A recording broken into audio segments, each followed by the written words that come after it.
قد افلح المؤمنون الذين هم في صلاتهم خاشعون والذين هم عن اللغو معرضون والذين هم للزكاة فاعلون والذين هم لفروجهم حافظون إلا على أزواجهم أو ما ملكت أيمانهم فإنهم غير ملومين فمن ابتغى وراء ذلك فأولئك هم العادون والذين هم لأماناتهم وعهدهم راعون والذين هم على صلواتهم يحافظون أولئك هم الوارثون الذين يرثون الفردوس هم فيها خالدون۔ یقیناً فلاح پائی ہے ایمان لانے والوں نے جو اپنی نماز میں خشوع کا طریقہ اختیار کرتے ہیں، لغویات سے دور رہتے ہیں، زکوٰۃ کے طریقے پہ عامل ہوتے ہیں، اپنی شرمگاہوں کی حفاظت کرتے ہیں سوائے اپنی بیویوں کے اور ان عورتوں کے جو ان کی ملک یمین میں ہوں کہ ان پر محفوظ نہ رکھنے میں وہ قابل ملامت نہیں ہے، البتہ جو اس کے علاوہ کچھ اور چاہیں وہی زیادتی کرنے والے ہیں، اپنی امانتوں اور اپنے عہد و پیمان کا پاس رکھتے ہیں اور اپنی نمازوں کی محافظت کرتے ہیں، یہی لوگ وہ وارث ہیں جو میراث میں فردوس پائیں گے اور اس میں ہمیشہ رہیں گے۔ سورۃ المؤمنون کی 11 آیات آپ کے سامنے پڑھی گئی ہیں اور ان کا ترجمہ۔ آج ہم اس سورت کی ابتدائی آیات پر بات کریں گے اور ہمارا آج کا موضوع ہوگا نماز میں خشوع کیسے پیدا کیا جائے۔ عموماً لوگ شکایت کرتے ہیں یا پریشان ہوتے ہیں کہ ہم نماز تو پڑھ لیتے ہیں لیکن ہماری نمازوں میں خشوع نہیں آتا، یا نماز پڑھ کر سکون نہیں ملتا، یا نماز پڑھتے ہوئے دلوں میں بہت وسوسے آتے ہیں۔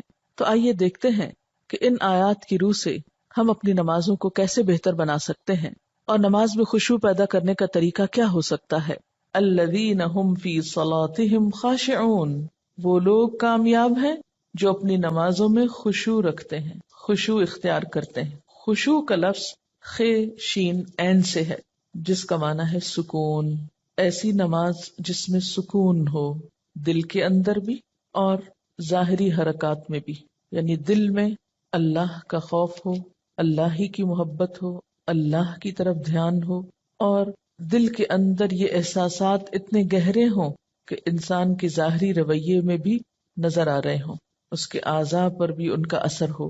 پھر خشوع کا معنی کسی کے آگے جھک جانا، دب جانا، عاجزی اور انکساری کا اظہار کرنا بھی کیا گیا ہے۔ تو گویا خشوع کا لفظ آتے ہی دل میں پہلا خیال کیا آنا چاہیے؟ سکون، ٹھہراؤ، ریلیکس، عاجزی، جھکاؤ۔ اسی لیے ہم دیکھتے ہیں کہ حضرت مجاہد کہتے ہیں کہ نظر اور آواز کو پست رکھنے کا نام خشوع ہے۔ حضرت علی رضی اللہ تعالیٰ عنہ فرماتے ہیں کہ دائیں بائیں التفات یعنی گوشہ چشم سے دیکھنے سے بچنا خشوع ہے، یعنی نماز میں کھڑے ہو کر دائیں بائیں نہیں دیکھنا، ادھر ادھر نہیں دیکھنا اور آنکھوں کے کناروں سے بھی نہیں دیکھنا۔ جو اس سے بچ جائے گویا وہ خشوع کی حالت میں ہے۔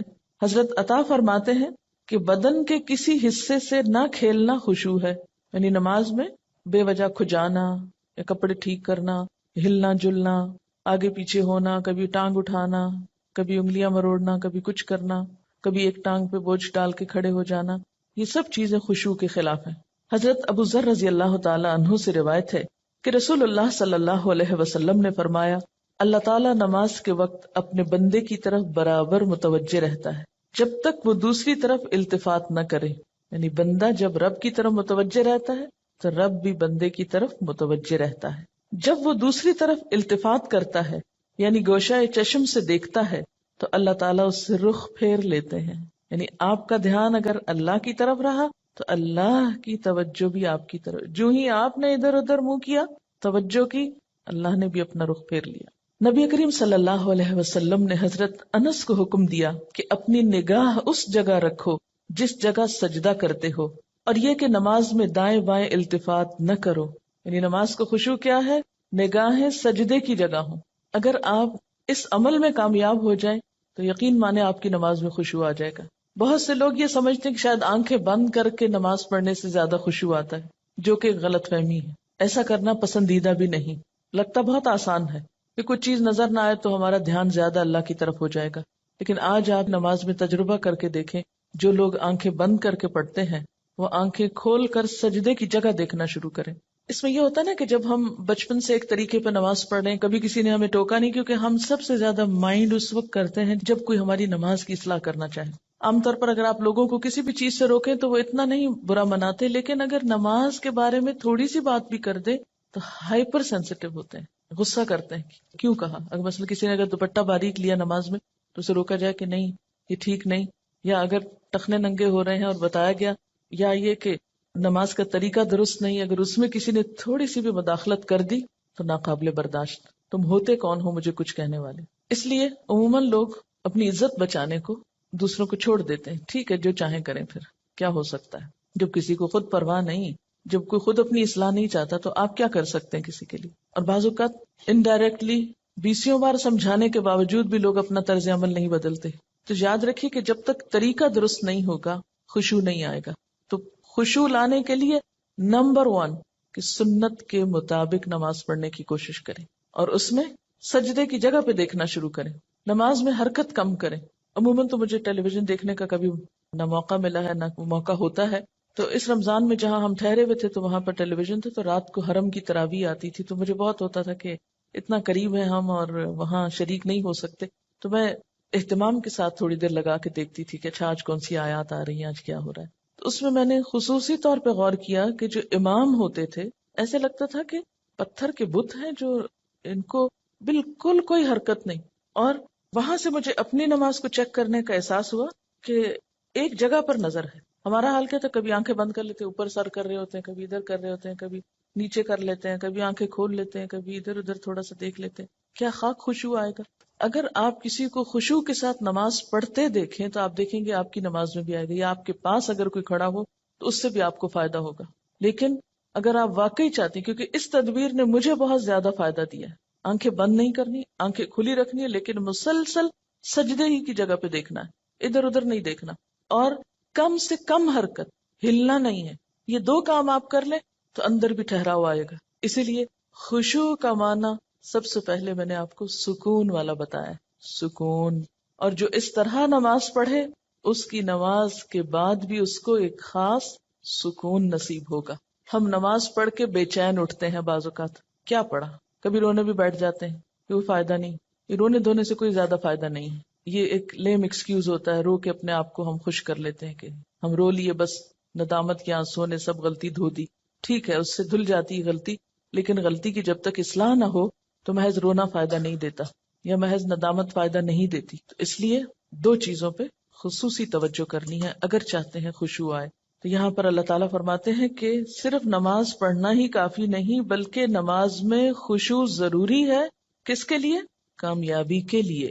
اسی لیے آپ دیکھیے کہ ایسی جگہ پر نماز پڑھنے کو کہا گیا ہے جہاں زیادہ آس پاس موومنٹ نہ ہو. مردوں کے لیے تو بہت ہی اچھا چانس ہوتا ہے کہ مسجد میں چلے جائیں، مسجد میں سبھی نماز پڑھیں، کچھ اور تو وہاں ہو نہیں رہا ہوگا، تو اس میں خشوع پیدا ہونے کا ایک قدرتی ماحول ہوتا ہے. لیکن عورتوں کے لیے کیا پسندیدہ ہے؟ جیسے حدیث میں آتا ہے کہ گھر کے اندر والے حصے میں، یعنی جتنا عام ایکٹیویٹی والے حصے کو چھوڑ کر آپ الگ تھلگ ہو کر نماز پڑھیں اتنا ہی اچھا ہے، کیونکہ اس سے کوئی بیرونی جو انٹرفیرنس ہے یا ڈسٹریکشن کے اسباب ہیں وہ نہیں رہیں گے، تو آپ کے لیے آسانی ہو جائے گی. تو جب ہم سکون کے فارمولے پہ عمل کریں گے تو لازمی طور پر پھر ہم نماز میں کچھ اور چیزوں کا بھی خیال رکھیں گے جو عموماً دیکھا گیا ہے کہ لوگ ان کا خیال نہیں رکھتے. تو کن چیزوں سے پھر بچنا ہے؟ مثلاً نمبر 1 ہلنا نہیں، نمبر 2 مختلف سمتوں میں جھکنا نہیں. کیسے؟ یعنی یہ نہیں کہ کبھی دائیں ٹانگ پہ کھڑے ہو جائیں، کبھی بائیں ٹانگ پہ کھڑے ہو جائیں، یہ نہیں کرنا. ٹھیک ہے اگر شروع میں آپ کو بہت لمبی نماز کی عادت نہیں تو مختصر پڑھنا شروع کریں، لیکن ہلے بغیر. کپڑوں کو بار بار سمیٹے نہیں، نہ ان کو جھاڑیں. ایسا دوپٹہ یا ایسا لباس نہیں پہنے کہ جو بار بار گرے اور بار بار آپ اس کو سمیٹنے میں مصروف ہوں. پھر اسی طرح جائے نماز کو درست طریقے پہ بچھائیں، یہ نہیں کہ نماز کے بیچ میں ہی آپ اسے ٹھیک کرنا شروع کر دیں. ایسی جائے نماز پہ کھڑے مت ہو کہ جو ہر دفعہ میں اکٹھی ہو جائے اور ہر دفعہ میں آپ اس کو سیدھا کر رہے ہوں. پہلے جو کھجور کے درختوں کے پتے ہوتے تھے ان کے جو جائے نماز ملتے تھے، اگر آج آپ کو میسر ہو اور اس پر نماز پڑھنے کی کوشش کریں تو آپ دیکھیں گے خشوع میں اضافہ ہوگا. بالکل ایک نیچرل میٹ ہوتا ہے نا، اس کی اپنی ایک خوشبو بھی ہوتی ہے اور وہ اکٹھا نہیں ہوتا، اور اس پر آپ کے ہاتھ پاؤں سب جم جاتے ہیں. یہ جتنی مخملی جائے نمازیں آ گئی ہیں اتنی ہی نماز میں خشوع ختم ہو گیا. کبھی پاؤں پھسل رہے ہوتے ہیں، کبھی ہاتھ پھسل رہے ہوتے ہیں. جس چیز پر آپ نماز پڑھتے ہیں اس کو بھی درست کرنے کی ضرورت ہے، وہ بھی مددگار ہے. اسی لیے آپ صلی اللہ علیہ وسلم نے نماز کے وقت سامنے نقش و نگار اور جائے نمازوں کے اوپر نقش و نگار اور ان چیزوں کو ناپسند کیا ہے کیونکہ یہ بھی نماز میں خلل انداز ہوتے ہیں. پھر اسی طرح تن کے بھی نہیں کھڑے ہونا چاہیے، یعنی بہت اکڑ کے نہیں کھڑے ہوں، بلکہ نارمل نیچرل ریلیکس طریقے سے کھڑے ہوں. بہت اونچی قرات نہ کریں. مثلاً اگر آپ تہجد میں یا نفل کسی میں ذرا سا زیادہ تلاوت کرنا چاہتے ہیں، بہت چیخ چلا کے نہیں کریں.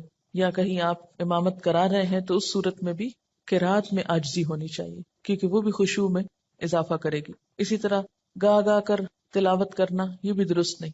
مصنوعی تکلف سے تلاوت کرنا. پھر اسی طرح نماز میں جمائیاں لینا اور لیتے چلے جانا نہیں، ان کو کنٹرول کریں. اسی طرح جلدی جلدی کرنا، کیونکہ خشوع کیا ہے؟ سکون. اور سکون میں کیا ہے کہ آپ جب قیام کریں تو ہلنا بند کر دیں، رکوع کریں تو اتنی دیر رکوع کریں کہ جسم ہلنا بند کر دے.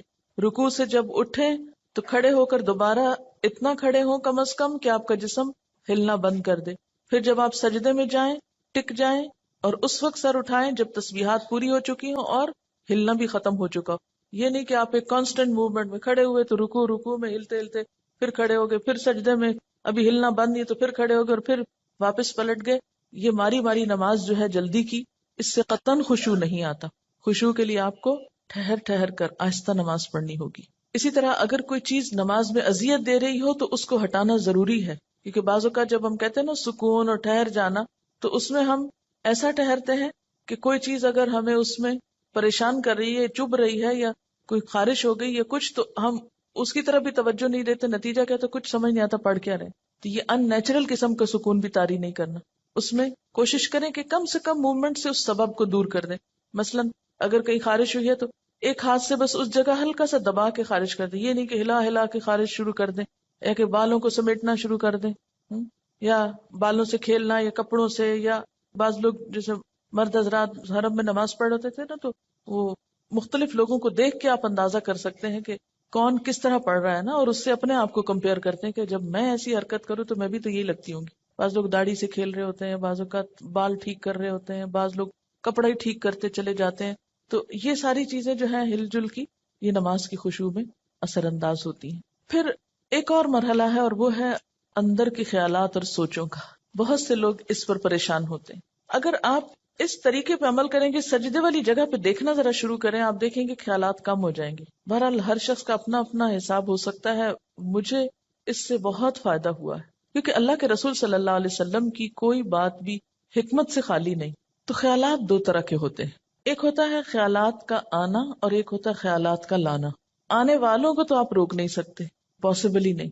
اور ایک ہوتا ہے خود انوائٹ کرنا، کسی کو بلانا، دعوت دینا. اس کو آپ بہرحال کنٹرول کر سکتے ہیں. اب جو بن بلائے آ جاتے ہیں ان کو آنے دیں، ان کو آپ اگنور کر دیں، کیونکہ ہمارا دماغ ایسی چیز ہے کہ جو کانسٹنٹلی کام کرتا ہے، رکتا نہیں ہے. آپ سو رہے ہوں تب بھی وہ خوابیں دیکھتا رہتا ہے، آپ جاگ رہے ہوں، آپ کسی سے بات کر رہے ہوں تو ضروری نہیں کہ آپ کی پوری توجہ وہاں ہو. بہت دفعہ ایسا ہوتا ہے کہ بات کرتے ہوئے آپ کا دھیان وہاں بھی ہوتا ہے اور کہیں اور بھی ہوتا ہے. تو ان تمام چیزوں پر جو خیالات تو خود بخود آ رہے ہیں وہ آتے رہیں گے، اس کو نہیں آپ روک سکتے. مثلا کانوں کے اوپر تو آپ کیا کرتے ہیں؟ ہاتھ رکھ سکتے ہیں، آنکھوں کو بند کر سکتے ہیں، زبان بند کر سکتے ہیں، لیکن دماغ کے خیال کا کیا کریں؟ کوئی ڈھکنا نہیں دے سکتے، کوئی سوئچ نہیں آف کر سکتے. وہ تو خدا نخواستہ آف ہوا تو پھر تو گئے، آن نہیں ہو سکتا پھر. اب یہ بڑی مشکل ہے. اس لیے ان کے پیچھے نہ پڑے، ان کو زیادہ سوچے نہ، ان کو اہمیت نہ دے، ان کو اپنے اوپر حاوی نہ ہونے دے، ان کا تذکرہ نہ بہت زیادہ کریں. یہ کچھ لوگوں کو میں نے دیکھا وہ ہر ایک کو لے کے بیٹھ جاتے ہیں، میں کیا کروں، میرے تو خیال بہت آتے ہیں نماز میں. کسی کے پاس کوئی جادو کی چھڑی نہیں کہ جو ایک آپ کو لگائے گا اس وقت اور آئندہ آپ کے خیالات نہیں آئیں گے. اس لیے آپ ان کا تذکرہ زیادہ نہ کریں، just take it easy, normal لیں.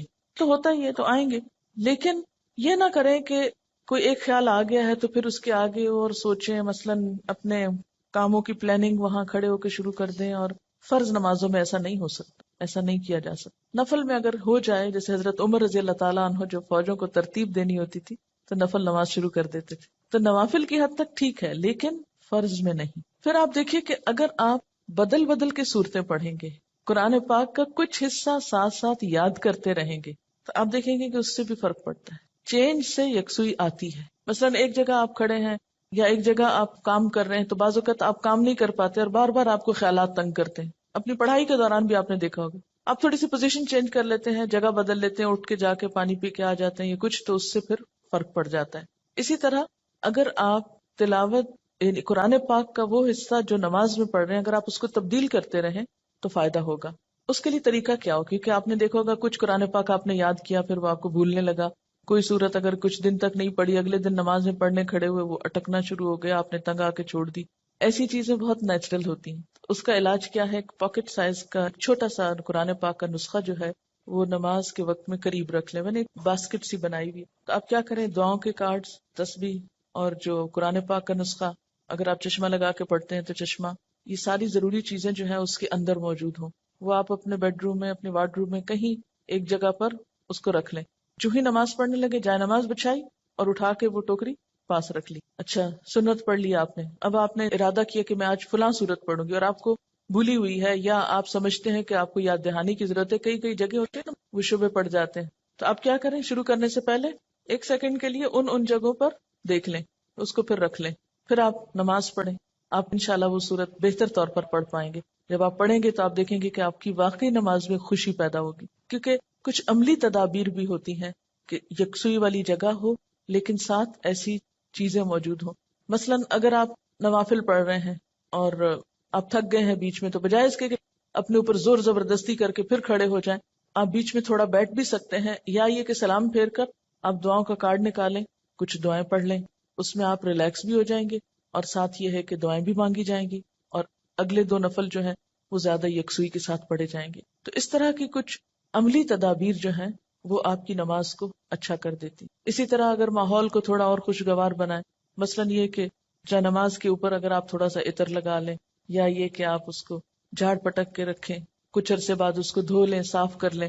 تو یہ جو پاکیزگی اور صفائی کے جو مرحلے ہیں نماز کے ساتھ, لباس کے علاوہ, جسم کے علاوہ جگہ کی صفائی, اس سے بھی نماز میں خشوع آتا ہے. کیونکہ اگر آپ ایسی جگہ پہ نماز پڑھیں جو اسمیلی ہے یا جہاں گھٹن ہے یا جہاں کوئی آکسیجن نہیں ہے, تو اس سے بھی کیا ہوگا کہ آپ کو ایک دم جمائیاں آنے لگیں گی, آپ کو نیند آنے لگے گی, آپ کے اندر ایک بیزاری کی کیفیت ہوگی. تو ہمیشہ جب کوئی مسئلہ پیش آئے تو صرف رونا دھونا نہ کیا کریں. ہم رونا دھونا کر کے واویلا کر کے یہ سمجھتے ہیں کہ مسئلہ حل ہو جائے گا, جو کہ ہو سکتا ہی نہیں. واویلا کرنا کسی مسئلے کا حل نہیں, اس کو تو اپنی زندگی سے نکال دیں, جو میں نے دیکھا ہے کہ خواتین میں زیادہ ہی ہے, اور اس سے ہم مار کھاتے ہیں.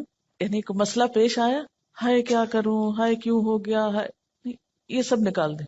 مسئلہ پیش آنے پر, مسئلہ نماز میں خشوع نہیں, مسئلہ پیش آ گیا, مسئلہ پیش آنے پر مسئلے کو پہچانے, اس کے اسباب جانے, یعنی مسئلے کو آئیڈینٹیفائی کرے پہلے, یہ ہے مسئلہ, خشوع نہیں آ رہا, پہچانے وجوہات کیا ہیں, کیوں نہیں آ رہا. 1 وجہ کہ جگہ ٹھیک نہیں, 2 وجہ کہ قرآن یاد نہیں, 3 وجہ کہ آس پاس شور ہے, وغیرہ وغیرہ وجوہات معلوم کر لیں.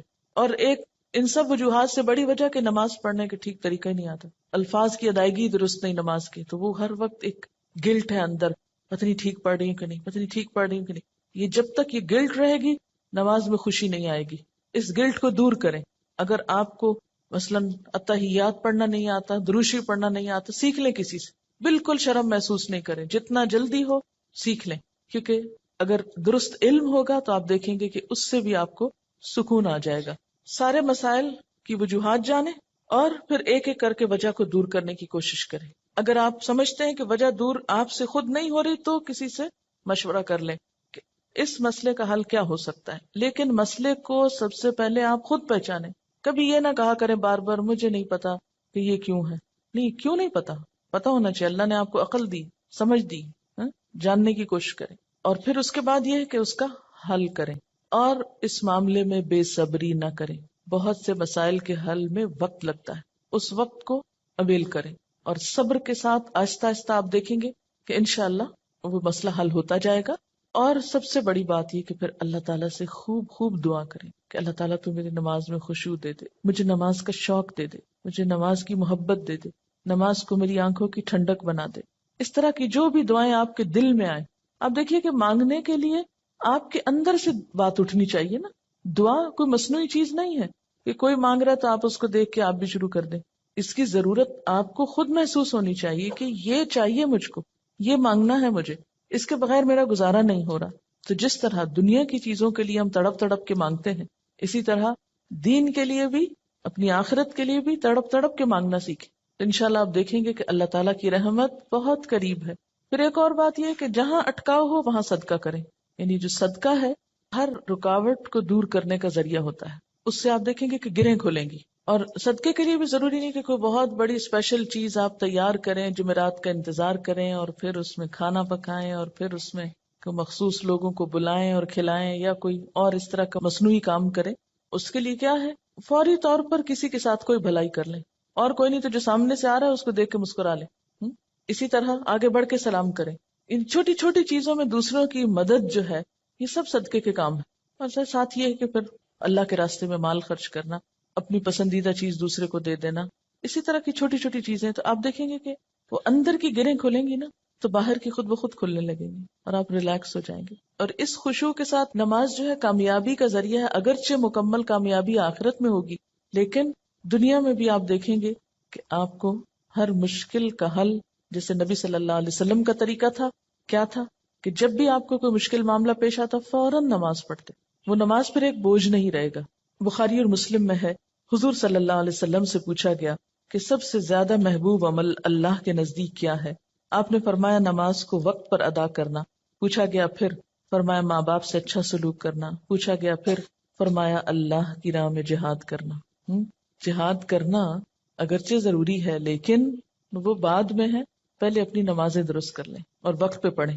اور یہ جو وقت پہ پڑھنا ہے نا، اگر اس کی عادت ہو جائے تو آپ دیکھیں گے کہ آپ کے وقت میں برکت ہو جائے گی. ہوتا کیا ہے، نماز کا وقت ہو گیا نا، ہم ٹال رہے ہیں نہ تو جو کام کر رہے ہیں وہ صحیح ہو رہا ہے ٹالنے کی وجہ سے، اور نہ نماز ہماری ٹھیک ہوگی پھر، کیونکہ جو نماز دیر سے پڑھی جائے گی اس میں خشوع ہو ہی نہیں سکتا. اگر آپ فجر کے آخری ٹائم پہ اٹھے ہیں کیسے خشوع آئے گا؟ ٹینشن تو یہی رہے گی کہ سورج نہ نکل آئے یا نکل نہ چکا ہو. کوئی بھی نماز جو تاخیر سے پڑھیں گے، آپ وقت گزار کے پڑھیں گے، وہ خشوع سے خالی ہو جائے گی، خود بخود آٹومیٹیکلی پھیکی ہو جائے گی. اس لیے کوشش کریں، یعنی اگر آپ خشوع لانا چاہتے ہیں تو پہلی کوشش کہاں سے شروع ہو کہ وقت پر اور اول وقت میں. حضرت ابو درداء سے روایت ہے کہ رسول اللہ صلی اللہ علیہ وسلم نے فرمایا سب سے پہلی چیز جو امت سے اٹھ جائے گی یعنی سلب ہو جائے گی وہ خشوع ہے، یہاں تک کہ قوم میں کوئی خاشع نظر نہ آئے گا. بہت سے لوگ نماز پڑھیں گے مگر کوئی خاشع نظر نہ آئے گا. حدیث میں آتا ہے ایک مرتبہ نبی صلی اللہ علیہ وسلم نے ایک شخص کو دیکھا کہ نماز پڑھ رہا ہے، ساتھ ساتھ داڑھی کے بالوں سے کھیلتا جا رہا ہے. اس پر آپ نے فرمایا لو خشع قلبہ خشعت جوارحہ، اگر اس کے دل میں خشوع ہوتا تو اس کے جسم پہ بھی خشوع طاری ہو جاتا. ظاہری خشوع جب آتا ہے جب دل میں خشوع، دل اللہ کے آگے جھکا ہوا. اور اگر دل دنیا کی یادوں میں اور دنیا کے قصوں میں مشغول ہو تو پھر خشوع نہیں آ سکتا. خشوع کا لفظ بولتے ہی آپ کے ذہن میں کیا چیز آتی ہے؟ سکون، عاجزی. ایک لفظ میں ہو تو سکون اور دوسرے میں ساتھ ہی عاجزی بھی. سورۃ الانبیاء میں پیغمبروں کی صفات میں اللہ تعالیٰ فرماتے ہیں وَكَانُوا لَنَا خَاشِعِينَ، یہ سارے پیغمبر ہمارے لیے خشوع کرنے والے تھے. تو اس سے کیا پتہ چلتا ہے کہ خاشع ہونا جو ہے، عاجز ہونا اور اللہ کے سامنے عاجزی اختیار کرنا، یہ پیغمبروں کی صفات میں سے رہا ہے. سورۃ انبیاء کی آیت 90. اور اس میں بھی آپ دیکھیے کہ انہم کانوا یسارعون فی الخیرات ویدعوننا رغبا ورہبا وکانوا لنا خاشعین، کہ وہ بھلائیوں میں بہت جلدی کرتے تھے، یسارعون فی الخیرات، اور ویدعوننا رغبا ورہبا، رغبت کے ساتھ اور خوف کے ساتھ ہمیں پکارتے. حالانکہ وہ پیغمبر تھے پھر بھی محض رغبت نہیں تھی، خوف بھی ساتھ تھا. وکانوا لنا خاشعین، اور وہ ہمارے آگے جھکے ہوئے تھے. تو اس سے یہ پتہ چلتا ہے کہ نماز کے اندر خشوع صرف نماز میں ہی جھکنے کا نام نہیں، یا صرف نماز کی حد تک عاجزی اختیار کرنے کا نام نہیں، بلکہ اس کے علاوہ عام روزمرہ زندگی میں بھی یہ اخلاق پیدا ہونا چاہیے، یا عام روزمرہ زندگی میں بھی ہمارے اندر یہ کردار پیدا ہونا چاہیے. اب جب سکون کی بات ہوئی کہ کانوا لنا خاشعین، اور خشوع کا معنی اگر سکون کیا جائے اور عاجزی کیا جائے تو عملی زندگی میں کہاں کہاں یہ نظر آئے گا اور کس کس طرح ہوتا یہ کہ جب ہم نماز میں لطف اٹھاتے ہیں تو ایک نماز کا اچھا پڑھنا آئندہ کی نماز کے لیے خود بخود انتظار کی کیفیت پیدا کر دیتا ہے نا، کیونکہ آپ نے اس کو انجوائے کیا ہوتا ہے. اور اگر ایک نماز آپ نے خراب پڑھی تو اس کے بعد دل پہ بوجھ پڑتا ہے، اس بوجھ سے گلٹ آتی ہے اور پھر انسان کہتا ہے کیا فائدہ، پتہ نہیں پچھلی کا کیا بنا، اب اگلی کیا پڑھوں. بس وہ ایک پھر ڈگمگانے کی اور کشمکش کی کیفیت پیدا ہو جاتی. تو ہر نماز اپنی جگہ اہم ہے، اور ہر نماز کے اندر ایسی کوشش ضروری ہے جو اگلی نماز کے لیے ایک تیاری بن جائے، یا ایک گراؤنڈ پریپئر کر دے، یا اس کے لیے ایک بنیاد بن جائے. وہ خشوع صرف نماز میں ہی تو نہیں رہتا نا. نماز میں کیفیت طاری ہوئی، اس کے بعد آپ عام زندگی میں لوگوں سے معاملہ کر رہے ہیں، تو اب اس میں کچھ کنٹینیوٹی ہونی چاہیے نا. ٹھیک ہے اس لیول کی تو نہیں، لیکن اس کا اثر زندگی کے دوسرے معاملات پر بھی پڑنا چاہیے. کیونکہ نماز جو ہے یہ ہماری پوری شخصیت کو ریفارم کرتی ہے، اس کی اصلاح کا سبب بنتی ہے. نماز کے اندر کی کیفیات باہر پر اثر انداز ہوتی ہیں، ٹھہراؤ آنے لگتا ہے نا. کسی کا کمنٹ ہے، 2 چیزیں اگر ہم خود میں پیدا کر لیں تو دین کے کام میں آسانی ہو جاتی ہے. ہر ماحول میں پرسکون بیٹھ کر دیکھنا، اور ہر عادت اور طبیعت کے لوگوں سے ملنا اور نارمل رہنا. یہ ہے وہ تاثیر جو نماز کی خشوع سے آپ کے معاملات پہ پڑتی ہے نا. یہ لکھتی ہے کہ 2-3 مواقع جن کا مجھے تجربہ ہوا. ایک تو یہ کہ قریبی رشتہ دار کے انتقال پہ جانا ہوا. کچھ بتانے کی کوشش کی لیکن ایک معتبر خاتون نے سختی سے خاموش کرا دیا. میں نے اپنا قرآن لیا، پڑھتی رہی، سوچتی رہی اور واپس آ گئی. سوئم پہ گئی تو کتاب میرا جینا میرا مرنا ساتھ لے گئی. خالی صفحات پہ اپنا پیغام ہمدردی لکھا، اور یہ کہ جو بھی یہ کتاب پڑھے دوسروں کو بتائے اور مرنے والے کے لیے مغفرت کی دعا کرے. یہ چھوڑ کر آ گئی، یعنی میسج کے ساتھ کتاب. 2 مہینے بعد فون آیا ان کی بہو کا کہ جو بھی لوگ دوسرے شہروں سے آئے ہیں میں نے پڑھ کر کتاب سنائی ہے. ہر کوئی کتاب کا مطالبہ کر رہا ہے. جتنی کتابیں انہوں نے مانگی بھجوا دی. لے جانے والے نے بتایا کہ ہر کوئی یہ کتاب لینا چاہ رہا ہے، اور میری بیوی ہر ایک کو کتاب سناتی ہے. کام ہو گیا. اگر یہ اس معتبر خاتون کی بات نہ مانتی اور اس وقت الجھ پڑتی تو اس صبر کا یہ جو پھل ملا ہے یہ نہ ملتا. کہتے ہیں نا صبر کا پھل میٹھا ہوتا ہے. اس وقت تو بہت سخت تکلیف سے گزرتا ہے انسان، اور ہم عام طور پر جھلا اٹھتے ہیں کہ نہیں مجھے تبلیغ کا موقع نہیں ملا اور اتنا اچھا موقع چلا گیا. ایک تو یہ کہ اللہ تعالیٰ کے فیصلوں کو اگر قبول کرنا آ جائے نا ہمیں تو زندگی پر لطف ہو جائے. موقع مل گیا الحمدللہ، نہیں ملا تو اس میں بھی کوئی مصلحت ہوگی ضرور. میں اس حال پہ بھی راضی ہوں. میں نے کوشش کر لی، اگر چانس نہیں ملا کوئی بات نہیں، لیکن کوشش نہیں چھوڑی. جب ہم جھلا اٹھتے ہیں اور اپسیٹ ہوتے ہیں تو اس میں نقصان کیا ہوتا ہے کہ ہم پازیٹیولی کام کرنا چھوڑ دیتے ہیں، کوشش ترک کر دیتے ہیں. جب کوشش چھوڑتے ہیں تو اگلا نیکی کا موقع ختم ہو جاتا ہے. اور کوشش پر آمادہ رہنا اور صبر کی کیفیت بھی دراصل خشوع سے آتی، کیونکہ نماز بھی تو صبر کا نام ہے نا. یعنی آپ نے بولنا نہیں، آپ نے ادھر ادھر نہیں دیکھنا، آپ نے ہلنا نہیں. میں تو سمجھتی ہوں کہ ہلنے سے رکنا سب سے بڑا صبر ہے نماز کا. ورنہ باقی جتنی بھی کیفیات آتی ہیں نا ان سب کو ہم ہل جل کے وہ بیلنس کر لیتے ہیں. یعنی نیند آئی ہے، اونگ آئی ہے، اور کوئی بوریت ہوئی ہے کچھ، تو وہ ہل کے آگے پیچھے کر کے جھوم جھام کے آنکھیں بند کر کے تھوڑا ریلیکس کر کے، تو وہ جو کیفیت طاری ہونی چاہیے تھی وہ ہونے نہیں دیتے. ان کا ایک اور تجربہ ہے. لکھتے ہیں کہ اسی تجربے کے بعد، یعنی جس تجربے کا انہوں نے پیچھے ذکر کیا ہے، جب 2-3 منٹ ملے کچھ نہ کچھ کارڈ پر لکھ کر رکھ لیتی ہوں. چونکہ یہ پریکٹیکل ٹپس ہے نا تبلیغ کی، اس لیے میں اس کو آپ سے شیئر کرنا چاہتی ہوں. اور جہاں جاؤں لے جاتی ہوں. اس وقت نہ بھی لوگ پڑھیں تو بعد میں ضرور پڑھتے ہیں. اب مثلا انہوں نے بنایا کہ وما قدر اللہ حق قدری ہی، اللہ تعالیٰ کا شکوہ. اور اندر لکھا ہوا ہے اللہ تعالیٰ کا بندوں سے شکوہ، اور نہیں انہوں نے قدر کی اللہ کی جیسا کہ حق ہے اس کی قدر کرنے کا. فرمایا میں اور جن و انس عجیب معاملے پہ ہیں. پیدا میں کرتا ہوں، عبادت کسی اور کی، رزق میں دیتا ہوں، احسان مند کسی اور کے، صحت اور قوت میں دیتا ہوں، شکر گزار کسی اور کے. اب یہ شرک کی نفی کا ایک پیغام ہے. تو اسی طرح اگر آپ کہیں پر بھی ہیں اور گفتگو شروع ہوتی تو آپ کیا کہہ کے انٹروڈیوس کرائیں گے؟ یہ کارڈ ہے میں نے بنایا، مجھے یہ آج بہت اچھی لگی، آپ بھی پڑھ کے دیکھیں. بہت اچھے انداز میں، ہلکے پھلکے انداز میں. لیکن اگر آپ کے اپنے بیگ میں کوئی چیز نہیں دینے کو، محض باتیں ہی ہیں، تو وہ شاید اتنی افیکٹو نہ ہو. اور یہ جہاں رہ جائے گا، جہاں کوئی پڑھے گا، کچھ نہ کچھ ضرور سوچے گا. اور ایک چھوٹا سا ہلکا سا میسج ہے جس میں کچھ خرچ بھی نہیں آتا. آنکھیں کھول کے جو نماز پڑھنا ہے، اگر اس پر غور کیا جائے تو نماز اصل میں کیا ہے؟ اللہ تعالیٰ سے ملاقات ہے. اگر کسی سے ملاقات کے وقت آپ آنکھیں بند کر لیں تو اسے دیکھ کر کیا محسوس ہوگا؟ یعنی آپ ذرا امیجن کریں نا کہ آپ کسی سے مل رہے ہیں اور کوئی شخص آپ کو دیکھ ہی نہیں رہا، یا سر نیچا اس طرح کیا ہوا ہے کہ کوئی اس کے ساتھ آپ کا کانٹیکٹ فیل ہی نہیں ہو رہا.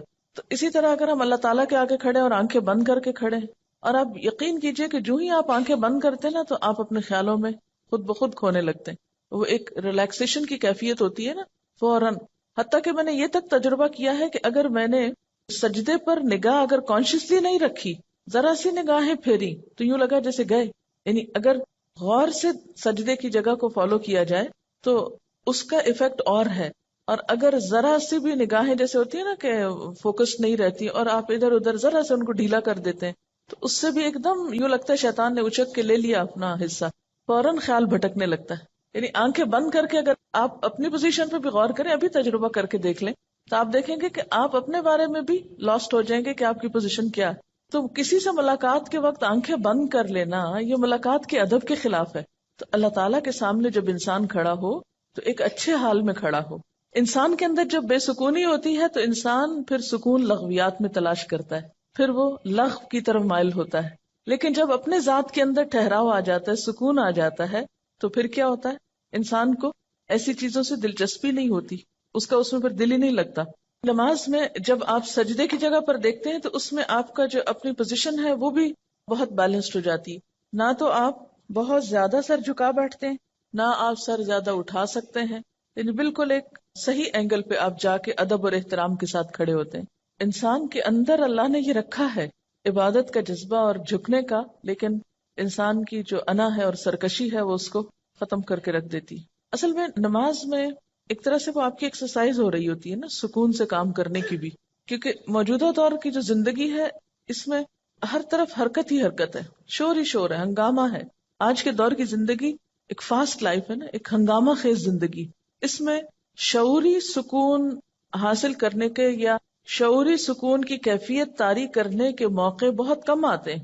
ایک ہوتا ہے نا کہ نیچرلی آپ کو ایک انوائرنمنٹ مل جائے پیسفل. نماز بھی آپ پڑھتے ہیں تو آپ کو محنت لگتی ہے سکون طاری کرنے کی، اپنے اندر ایک خاموشی اور ایک ٹھہراؤ پیدا کرنے کی.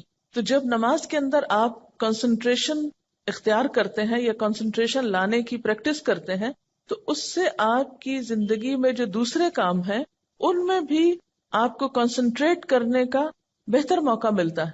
یعنی ایک کنسنٹریشن ایکسرسائز بھی ہے یہ. بہت سے طالب علم کیا یہ سوال نہیں کرتے کہ ہم پڑھتے ہیں لیکن ہمارے خیالات ہی ادھر ادھر بھٹکتے رہتے ہیں؟ اس لیے کہ ہمیں بچپن سے ایسی کوئی ایکسرسائز کرائی ہی نہیں گئی. بچوں کو جب ہم نماز شروع کراتے ہیں تو ہم صرف اس پہ ہی خوش ہو جاتے ہیں کہ وہ 2-4 سجدے ڈالنے لگ گئے ہیں، یہ نہیں کوشش کرتے کہ ان کو اس طرح سکھائیں.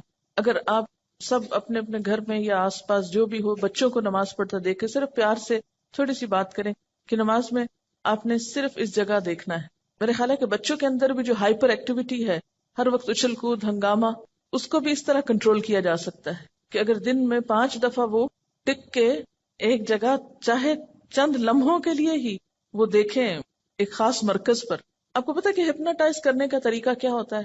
ایک نقطے پہ دکھاتے ہیں نا، ایک نقطے پہ کہتے ہیں کہ دیکھتے جاؤ دیکھتے جاؤ دیکھتے جاؤ. یہ جو ہائپر ایکٹیویٹی یا بے چینی کا جو ہے یہ پورے دنیا اس کا شکار ہو رہی ہے، اور پاکستانی قوم کو بھی اگر آپ دیکھیں اوور آل تو ہم ایون کلاس میں اکثر دیکھتی ہوں تو میں کہتی ہوں نا کہ آپ اسٹل ہو جائیں تھوڑے تاکہ آپ پڑھ سکیں.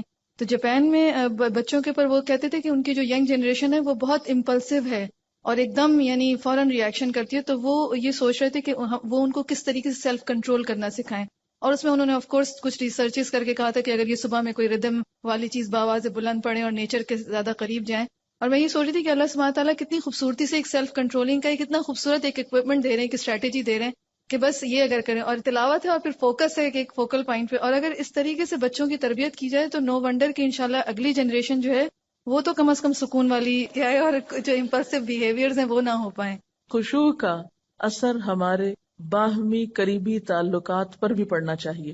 قریبی رشتہ داروں، دوستوں، ملنے جلنے والوں سے معاملہ کرتے وقت ہمارے اندر عاجزی، انکساری، سکون اور خشوع کا مظاہرہ ہونا چاہیے. جب انسان قرآن پڑھنے لگتا ہے یا دین کی طرف آتا ہے تو لازمی طور پر دل میں ایک ہلچل پیدا ہوتی. جیسے پانی کے اندر آپ ایک پتھر پھینکتے ہیں تو اس سے ایک شور اٹھتا ہے، پھر آہستہ آہستہ وہ پتھر نیچے اترتا ہے، تہ میں جا کے بیٹھتا ہے، پھر وہ جم جاتا ہے وہاں، پھر اس پر کائی آنے لگتی ہے، پھر اگر کوئی اس پہ پاؤں رکھے وہ تو پھسل سکتا ہے لیکن وہ اپنی جگہ سے نہیں ہلتا.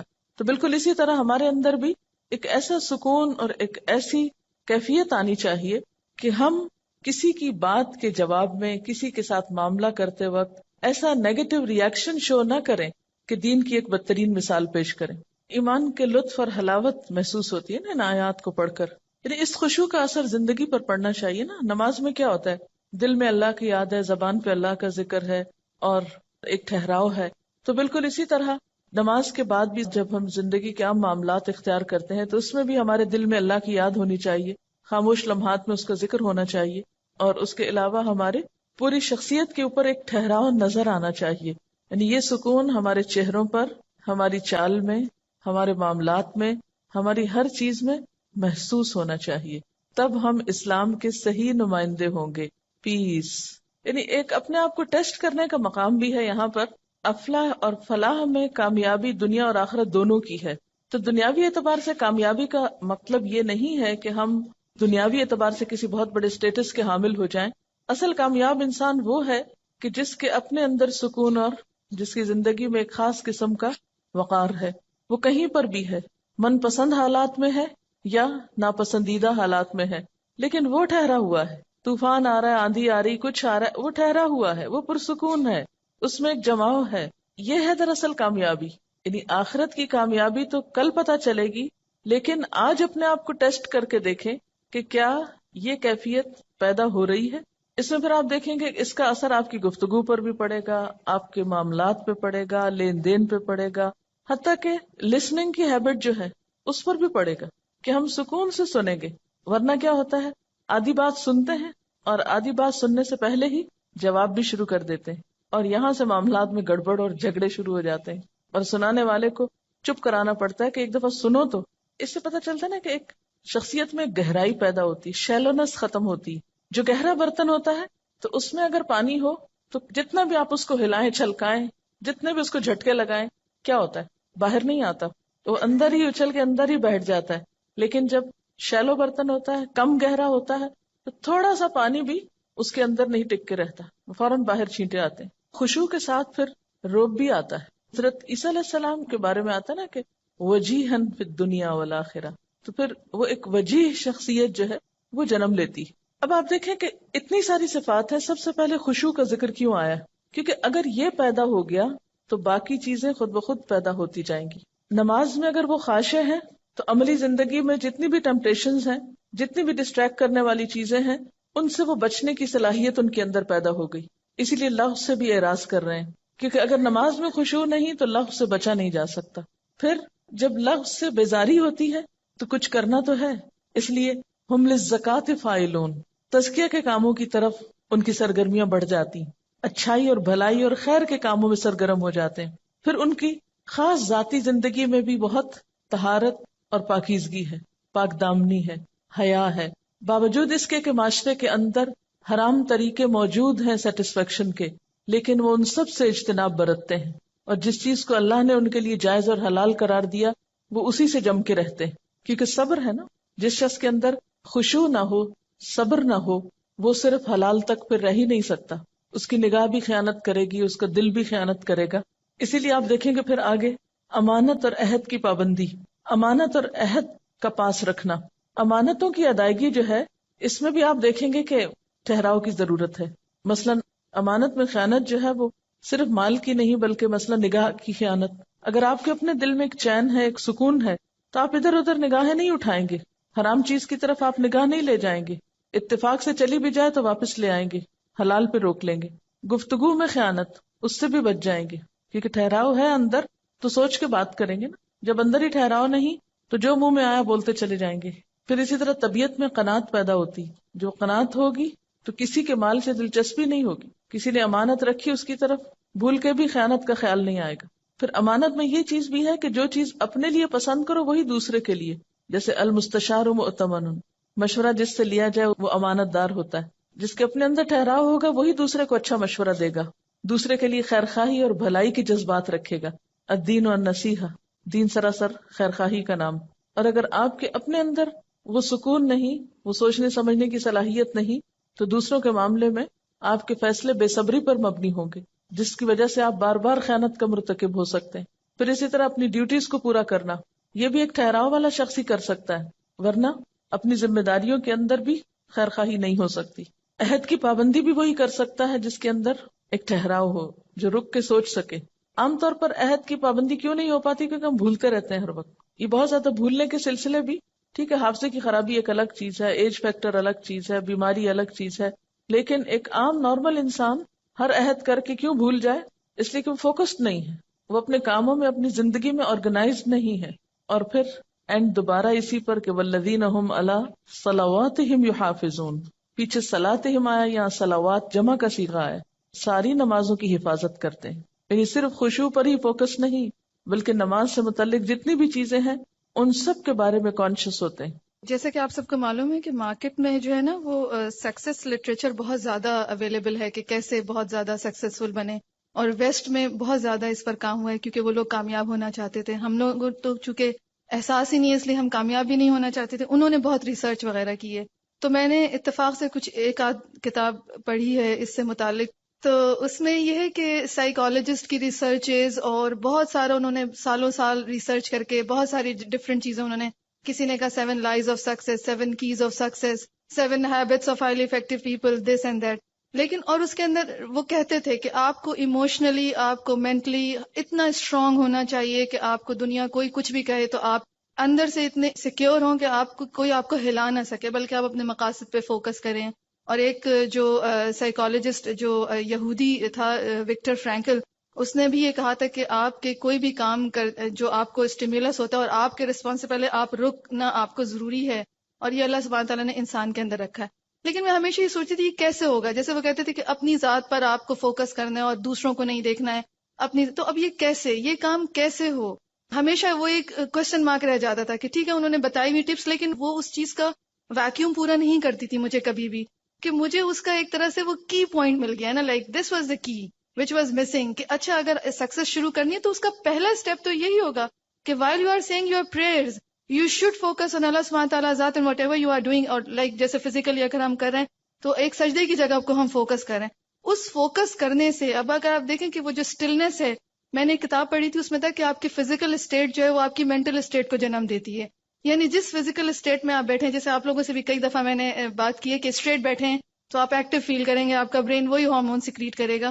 تو جب فزیکلی آپ نے کانسنٹریٹ کیا ہوا ہے تو برین جو ہے نا، نو ونڈر برین آپ کو وہی والے میسیجز دے گا کہ you are still, you are focused. اور پھر اس سے جو جیسے کہ ایک نماز، جیسے ابھی بات ہوئی کہ ایک نماز دوسری نماز کی جو ہے وہ ایک طرح سے بیس بنتی ہے، اور دنیا کے جو دوسرے معاملات میں ہیں ان کی بیس بنتی ہے. تو جب انسان کی تمام توجہیں ایک فوکس پہ آ جاتی ہیں اور وہ غافل ہونے سے بچا رہتا ہے، ورنہ کیا ہوتا ہے ہم نے ادھر دیکھا ہم فوراً غافل، اور اس سے جو نا آپ ایک دم ایک الرٹ پوزیشن میں جب ہم اپنے معاملات کر رہے ہوتے ہیں تو اس وقت بھی ہم ایسے ہی کانشیس رہتے ہیں. کانشیس کا وہ لیول ڈیولپ ہوتا چلا جاتا ہے، اور پھر انسان پھر اپنے ہر چیز میں، جیسے بھی بات ہوئی ایک ایک چیز میں، تو مجھے لگ رہا تھا دیٹ از دا بیس کہ خشوع کا ڈیولپ ہونا جو ہے نا وہ ہمیں اس کو ایک کانشیس لیول پہ جو ہے نا اپنے آپ کو چیک کرنا ہے کہ خشوع کا لیول کیسے ڈیولپ ہو، اور اس کو کوشش اس کی 5 نمازوں میں یہ کانسٹنٹلی کام ہو رہا ہے. تو اللہ سبحانہ تعالیٰ ہمیں دیکھیے کس لیول تک پہنچانا چاہتے ہیں. تو میرے خیال میں ان آیات کی جو ہے وہ دیٹ از خشوع. تو میں سمجھتی تھی کہ نماز نماز اٹس این عبادت، بٹ اللہ سبحانہ تعالیٰ کا کتنا کرم ہے کہ اس نے یہ عبادات ہمیں ایک بہت بیسٹ انسان بننے کے لیے اسٹیپس فراہم کیے ہیں کہ اس پہ چڑھ جاؤ گے تو یہ چیز ہوگا، اس پہ چڑھ جاؤ گے تو یہ چیز ہوگا. اب دیکھیں آپ کو فیل ہوگا انشاءاللہ کہ جب آپ کا یہ کانسنٹریشن ڈیولپ ہوگا تو یہ جو ہماری نظریں قرآن پڑھتے پڑھتے ادھر کوئی گیا تو ہم نے ادھر دیکھا، تو وہ آپ کا بہت امپروو ہوگا. اور بچوں کے لیے تو کانسنٹریشن کو ڈیولپ کرنے کے لیے، مطلب ایک بچے کے لیے جب ٹیچر لکھ دیتی ہے لیک آف کانسنٹریشن تو اس کے لیے بہت بڑا مائنس پوائنٹ ہوتا ہے، اور پھر سجیشنز دینی پڑتی ہیں کہ جی اس کا کانسنٹریشن ڈیولپ کرنے کے لیے آپ یہ کریں، یہ اسٹریٹجی کریں، یہ کریں. لیکن اگر کانسنٹریشن ڈیولپ بچپن سے ہی ہو رہا ہو، اور اگر ایڈلٹ ہو کے بھی اگر ہم اس کو کر رہے ہوں، تو انشاءاللہ تعالی باقی چیزیں کرنا بہت آسان اور انٹر لنکڈ ہو جائیں گی. جیسے زندگی میں بھی مقصد ہے، اور مقصد پر نظر رکھنا اور گول کو سامنے رکھنا، جیسے نشانہ جس کو بولتے ہیں نا، ٹارگٹ، تو وہ بھی آپ کا صحیح جب لگتا ہے جب آپ فوکسڈ ہوتے ہیں نا. تو یوں محسوس ہوتا ہے کہ نماز کا یہ خشوع ہمیں زندگی میں بامقصد ہونے میں بھی مددگار ہوتا ہے، کہ ہم جس مقصد کے لیے جی رہے ہیں وہ کسی وقت بھی نظروں سے اوجھل نہ ہو. میں سوچتی تھی کبھی کہ کیوں 5 نمازیں فرض ہیں، یعنی جتنی شدت نماز کے معاملے میں برتی گئی ہے دین میں، اتنی کسی اور چیز کے بارے میں نہیں. اس سے پتہ چلتا ہے کہ اگر نماز گئی تو دین کا ستون گرا، دین گیا. وہ دین جو آپ کی حفاظت کے لیے ہے، آپ کو پروٹیکٹ کرنے کے لیے ہے، اس کا سرا آپ کے ہاتھ سے چھوٹا. اسی لیے کہا گیا نا کہ جو نماز جان بوجھ کے چھوڑ دے گویا اس نے کفر کیا. تو دنیا کا بھی خسارہ ہو گیا، آخرت کا بھی ہو گیا. یعنی مجموعی طور پر یہ ساری کیفیت ایک نفس مطمئنہ کو جنم دیتی، کیونکہ نماز گناہوں کی بخشش کا ذریعہ بھی ہے نا. بعض اوقات آپ بھول چوک کے غلطی کر جاتے ہیں، یہ انسان ہونے کے ناطے آپ سے بھول چوک ہو جاتی، اس کا بھی ضمیر پہ ایک بوجھ پڑتا ہے. پھر آپ نماز میں آ جاتے ہیں، پھر روتے دھوتے ہیں، پھر معافی مانگتے ہیں، پھر مدد مانگتے ہیں. وَاسْتَعِینُوا بِالصَّبْرِ وَالصَّلَاةِ، اللہ سے مدد مانگتے ہیں. جب وہ مدد آتی ہے تو پھر آپ دوبارہ اپنی اس اصل پوزیشن پہ آ جاتے ہیں. اور اس طرح زندگی میں وہ ایک کھینچا تانی کا جو امتحان ہے، کبھی ادھر کبھی ادھر، اس کو سنبھالتے سنبھالتے آپ دنیا سے رخصت ہوتے ہیں نفس مطمئنہ کی حالت میں. کہتے ہیں نا کہ ہر روز اپنا جائزہ لینا چاہیے. وہ جائزہ ہر روز صرف ایک دفعہ نہیں، دن میں کئی دفعہ لیا کرے کہ میرے دل کا حال کیا ہے. تکلیف آنے پر، خوشی ملنے پر، ہر حال میں پرکھتے رہا کریں دل کا حال کیا ہے. اب ذرا سا دوسری طرح سے بات کر لیتے ہیں. ایک طرف جہاد ہے اور دوسری طرف خشوع ہے. یہ دونوں ایک دوسرے کے اپوزٹ نہیں ہیں. خشوع کا یہ مطلب نہیں کہ آپ سست پڑ جائیں. خشوع ایکٹیو ہوں گے تو آپ کو خشوع نصیب ہوگا. کیا نماز میں ایک جگہ پر کنسنٹریٹ کرنا اور ہلنے سے پرہیز کرنا، کیا بذات خود یہ ایک جہاد نہیں؟ جہاد ہے. پھر جہاد کا معنی کیا ہے؟ Constant struggle, utmost struggle. تو آپ کی کوششوں میں کنسسٹنسی، آپ کی کوششوں میں استقامت، استقرار کب آ سکتا ہے؟ جب آپ فوکسڈ ہوتے ہیں. اگر آپ کا ذہن ہی منتشر ہے، آپ کو کسی پل چین ہی نہیں، تو بڑے سے بڑا جہاد کریں، آپ کیا کریں گے؟ کچھ بھی نہیں کر پائیں گے. حدیث میں کیا آتا ہے کہ سب سے پہلے جس چیز کو لوگ ضائع کریں گے، یا جو چیز میری امت میں ضائع ہوگی، وہ نماز ہے. یوں لگتا ہے نا کہ اصل چیز کی اسٹرنگ کٹ گئی تو ہر چیز بے ربط ہو گئی، بے موقع ہو گئی. جب نماز نہ رہی، نمازوں کو ضائع کیا گیا یا ان کی حفاظت نہیں کی گئی یا ان کے اندر خشوع نہیں رہا، تو نتیجہ کیا ہوا؟ یعنی افراد اور امت اپنے مقصد سے ہٹ گئے، انفوکسڈ ہو گئے. وہ چیز جو ان کی زندگی میں ایک روح پیدا کرنے والی تھی، جس کی وجہ سے وہ جہاد یا کوشش کی روح زندہ تھی، ختم ہو گئی. کسی نے پھر قبلہ دولت کو بنا لیا، کسی نے ملک فتح کرنے کو، کسی نے کوئی اور جنگ لڑنے کو. تو جب اللہ کی یاد ہی نہ رہی، باقی وہی سامنے نہ رہا، تو پھر تو قبلے مختلف ہو گئے. پھر اختلافات اور جھگڑے اور فساد اور انا پرستی اور بہت سی چیزوں نے جنم لیا. جیسے جہاد کا بھی پہلا سٹیپ یا پہلا درجہ اپنی ذات ہے، اور اپنی ذات کا جہاد کیا ہے؟ نفس امارہ کو کنٹرول کرنا. نماز بہترین طریقہ ہے نفس امارہ کو کنٹرول کرنے کا، اگر صحیح طریقے پہ پڑھی جا رہی. نفس امارہ کی خواہشات میں کیا کچھ آتا ہے، ان سب چیزوں سے پرہیز ضروری ہے نماز کے اندر. تو وہ ایک مسلسل ٹریننگ ہے آپ کی. دیکھیں کہ ایک مومن کی ٹرو پکچر سامنے آتی ہے. اس کے اندر تو خشوع ہے لیکن باہر ایکٹیو ہے. باہر وہ مجاہد نظر آتا ہے اور اندر سے ٹھہرا ہوا ہے. اندر سے آپ گڑے ہوئے ہوں گے، ٹھہرے ہوئے ہوں گے، تو ہی باہر آپ کام کر سکیں گے. اگر اندر بھی ہل جل ہے تو باہر سستی آ جائے گی. یہ اندر کا سکون اور باہر کی ایکٹیویٹی ایک بیلنس قائم کرتی ہے شخصیت میں. اگر اپوزٹ ہو جائے تو نقصان، اور اگر دونوں میں سکون آ جائے تو نقصان. یعنی ایک پرفیکٹ پرسنالٹی کیا ہے؟ اندر سکون ہے، باہر کام ہے، باہر ایکشن ہے. اگر باہر سکون آ جائے اور اندر بے چینی ہو، جو عام طور پر ڈپریشنز میں ہوتا ہے کہ اندر آپ کھول رہے ہیں اور باہر سے بیکار بیٹھے ہیں یا گولیاں کھا کے سوئے ہوئے ہیں یا نم ہیں، تو وہ تو زندگی نہیں. یا اگر دونوں ہی ایکٹیو ہیں، اندر بھی ہلچل ہے، باہر بھی ہلچل ہے، تو بھی آپ ایک متوازن پرسنالٹی نہیں ہے. تو ساری آپشنز کو آپ دیکھیے. تو بہترین آپشن کیا ہے؟ اندر خشوع اور باہر کام. کسی نے لکھ کے بھیجا ہے سورۃ المؤمنون میں خاشعین کی ایک ٹپ میں آپ نے بتایا تھا کہ سجدے والی جگہ پر کنسنٹریٹ کرنا تھا. یہ سن کر میں نے اپنی زندگی اور نماز میں اس کو اپلائی کیا اور بہت فائدہ ہوا.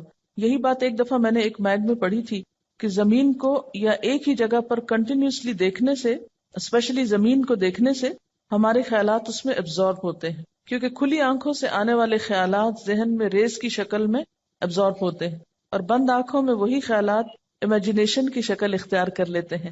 تو آنکھیں کھلی رکھنا بے حد ضروری ہے. یعنی بعض لوگ کہتے ہیں نا کہ آنکھیں بند کر کے زیادہ ہمیں خشوع ہوتا ہے، وہ امیجنیشن میں انسان چلا جاتا ہے. اور کھلی آنکھوں سے جب آپ کنسنٹریٹ کرتے ہیں تو اس میں خشوع زیادہ پیدا ہو سکتا ہے. حقائق سے آنکھیں بند تو نہیں کر سکتے نا آپ، حقائق کو کھلی آنکھوں سے سامنے رکھتے ہوئے آپ فوکس کریں خود کو. یہ کسی نے سوال لکھا ہے کہ does it mean we don't feel fear or are apprehensive for any or in any situation? یعنی اس کا مطلب یہ ہے کہ اگر ہم خشوع اختیار کریں تو کبھی زندگی میں ہمیں کوئی ہمارے اوپر بے چینی یا کوئی ایسی کیفیت آ ہی نہیں سکتی، یا ہمیں کوئی خوف محسوس نہیں کرنا چاہیے. نہیں، وہ ایک قدرتی بات ہے. کوئی بھی آپ ناپسندیدہ چیز سنیں گے، کوئی بھی آپ خوف دلانے والی، بے چین کرنے والی خبر سنیں گے تو کیفیت تو آئے گی. کہ اس کا علاج کیا ہے، کیا بتایا گیا؟